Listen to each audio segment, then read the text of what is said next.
Hi, folks. We're in Mantova for the BAM, and we're lucky enough to have with us Sofiane Sehili, Ciao a tutti. brand ambassador for KS. And so it was a good opportunity for us to ask him some questions about, his background and what he thinks of the sports. So, Sofiane, to start with, what got you into ultra cycling? How did you start into the sport? Yeah, so I started as actually I was just a bike packer. I was going on several bike packing tours. I started cycling, bike touring in Southeast Asia. I bought a bike in Thailand, and then I rode all over Southeast Asia. I did it for 2 consecutive winters, and then I became a bike messenger in Paris, and then I started hearing about ultra cycling, and I was curious to know where I could stand in that world of ultra cycling, because I had like the experience of bike touring, and I had a lot of fitness that came with being a bike messenger and riding my bike 4 to 5 times a week, and I just wanted to try it out and see if I could be good at it. And so in 2016, I did my first bike packing race, which at the time was the longest one. It's called the Tour de Vide, and it starts in Canada and goes all the way to the Mexican border in New Mexico. It's about 4,500 kilometers long, and I finished third for my first ever bikepacking race, and I was kind of instantly hooked, and here I am 8 years later and still doing bikepacking. Okay. So, which qualities you think are essential for a good ultra cyclist? I think a lot of what goes on in these races happens in your head. I think, of course, you need to be a good cyclist. Of course, you need to be fit. Of course, you need to be in good shape. But you don't need to be like the fastest cyclist, the one that is the most in shape, or have like top of the range training, because it's very hard, but it comes down to how long you're gonna stop, how long you're gonna sleep, how you're gonna be able to push through the really hard moments, and So not I just don't. how fit you are. No, it's I just don't. more, I a lot don't more than that. consider myself like the fastest and the fittest cyclist in the field, but I always find a way to win, because I always want it really, really bad, and I always just push through. If I want to stop, I just don't. I don't stop. I just, maybe I'll slow down instead of stopping, and just like mentally, that's where I make a difference. And I think that's the most important part, and that's what makes you a really good as ultra cyclist, is the ability, the resilience, and the ability just to keep pushing and keep pushing, even when you're just like completely exhausted, even if you don't want to keep pushing. But yeah, for me, that's the main quality. Of course, it's better to be a good athlete. Of course, it's nice to be well organized, to have the ability to fix your own mechanicals, and it's a whole package. But for me, the most important quality is to be like mentally extremely strong. And is there an achievement you're particularly proud of in your ultra cyclist career? So yeah, my career spans the course of 8 years, and I won one of the hardest and most prestigious race on the circuit, which is called the Silk Road Mountain Race, and I won it 3 years in a row. I won it in 21, 22, and 23, and it's a very special race for me. It is possibly the most challenging, because it happens in Central Asia. You go all the way to Kyrgyzstan. It's really hard to resupply. The roads are really rough. You're constantly at elevation. You go as high as 4,200 meters. The track is always very slow. The drop in temperature, the difference in temperatures is very challenging because you can have like 40 degrees in the valleys, and then you can go to -10 when it's dark up at elevation, and yeah, it's wild. It's empty. You just cross hundreds and hundreds of kilometers without seeing anyone. It's absolutely magical and beautiful, but it's like anything can happen there, and just to be able to win it 3 times is something that I am immensely proud of. So how do you handle setbacks or big problems in such an environment and situation? Well, my first ever Silk Road mountain race, for example, I had mechanical troubles where I was supplied with a wheel that wasn't dished correctly when it was built in England, and I started having spoke nipples that broke. I first had 1, then 2, then 3. Wow. And then after 5, the wheel wasn't turning anymore, so I had to like delace. It was all on the drive side, so I delaced some of the non-drive side, and I relaced them to the drive side. And then I just walked for about 4 hours until I reached the yurt camp. And there at the yurt camp, I asked if I could hire a taxi, and then the taxi drove me for like a couple of hours to the nearest village. And in the nearest village, I could find a hardware store. And I was very, very, very lucky that in the hardware store they had spoke nipples. Wow. So I completely relaced the wheel. Actually, I replaced all the spoke nipples. I spent like a couple of hours in that hardware store with my wheel and just relaced it completely, and then got back in the taxi, got to the place where I'd stopped the race, and then I was back on my bike. It took me about 8 hours to fix that mechanical, and luckily I was quite ahead when that happened, and I managed to hold on to some of the lead that I had built, and I was successful enough to win that race. Okay. Wow. And so you said you maybe not necessarily the fastest or the fittest, or I think people would be interested in to know what's your typical week as an ultra cyclist when you prepare for an event. How do you train? How much do you train? I think I'm rather atypical in that I don't follow like a scheduled training. I don't really have a coach. I actually do not have a coach.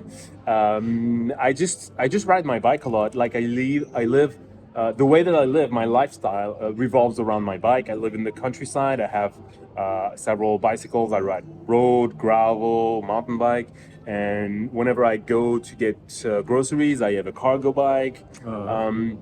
But I just go on bike packing trips. I just try and keep riding all the time, but without working towards a special fitness goal, without having like interval training. I'm not really into that kind of stuff. I just love to ride my bike, and I love to travel with my bike and bike pack, and I try to do it as much as I can, but I don't like train per se. I just like ride my bike. Wow, that sounds easy. I think I will try. And you said you've been 8 years of career as an ultra cyclist. How did you see the sport change? With the backpacking, travel movement. Yeah. How does? When I started, I think there were maybe 4 or 5 races that you could do, like in 2016, and then from then on, it's just like the number of races just started growing and growing and growing, and now there's like hundreds of races that you can do. It ranges from maybe a race that's going to last 24 hours to ones that are going to last 2 or 3 weeks. But there's events all over the world. There's like a lots in Europe now. Some of the oldest ones are in the US. But yeah, I mean, it was very niche. It still kind of is niche. But sorry. No, it's pretty good. It was very niche. It is still kind of niche, but there's still like more and more people doing it. There's also more and more people that do it for a living. It's still not a lot of us that manage to like have a career and be professional at it, but there's more and more doing it. And it's just becoming definitely more popular, especially with the advent of gravel riding and gravel racing. So I think that the two worlds kind of overlap, and you have a lot of people that started like in the gravel, like traditional gravel, that are trying to expand into ultra. And but yeah, what I've witnessed is just like in a few years, it really went from a few hundred people doing it to thousands. Okay. And how do you see technological advancement in products impact your cycling, the sport in general? Well, when I started 8 years ago, there was virtually no gravel bikes. It was like the very beginning of gravel bikes. I mean, when I started, if you wanted something that resembled a gravel bike, it would be maybe a cyclocross, but then you would only have room for maybe 40 millimeters tires.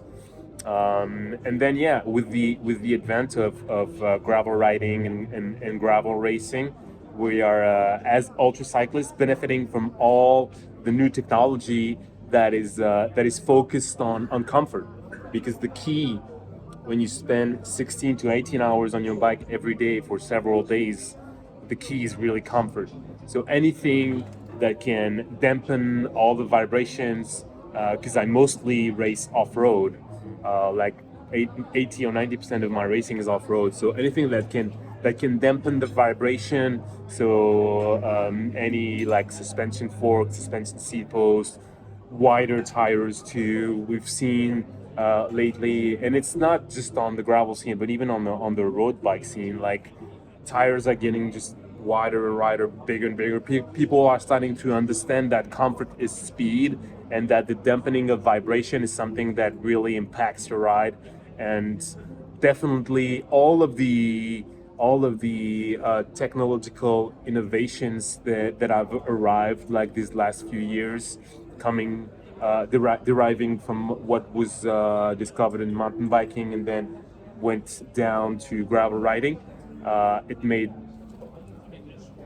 a big difference in the ultra cycling world, and it made racing for several days on end much easier. Okay. Well, with KES, we are bringing more product into the gravel world, and I think we'll have a special bike check with Sofiane on a separate video so he can tell us about how suspension product can improve his bike and his ride.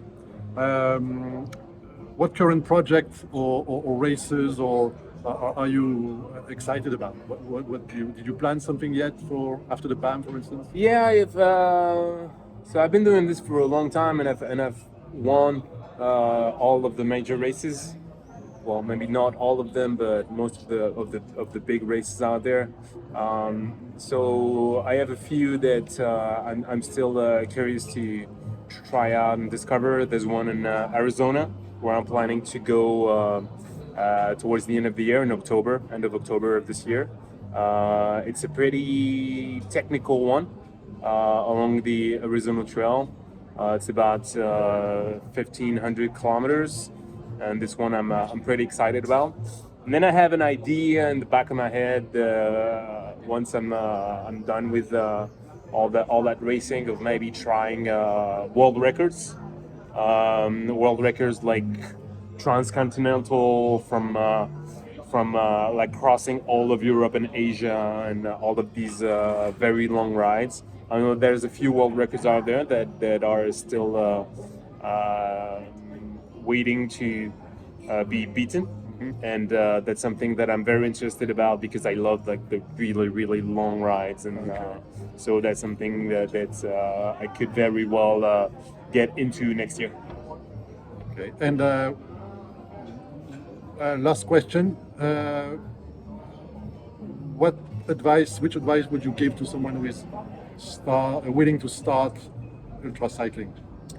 I would say that for me, the most important part is to have like realistic goals, like set yourself some really realistic goals. Some people are good enough that they can enter this scene and this world with the ambition of being among the fastest racers just right off the bat.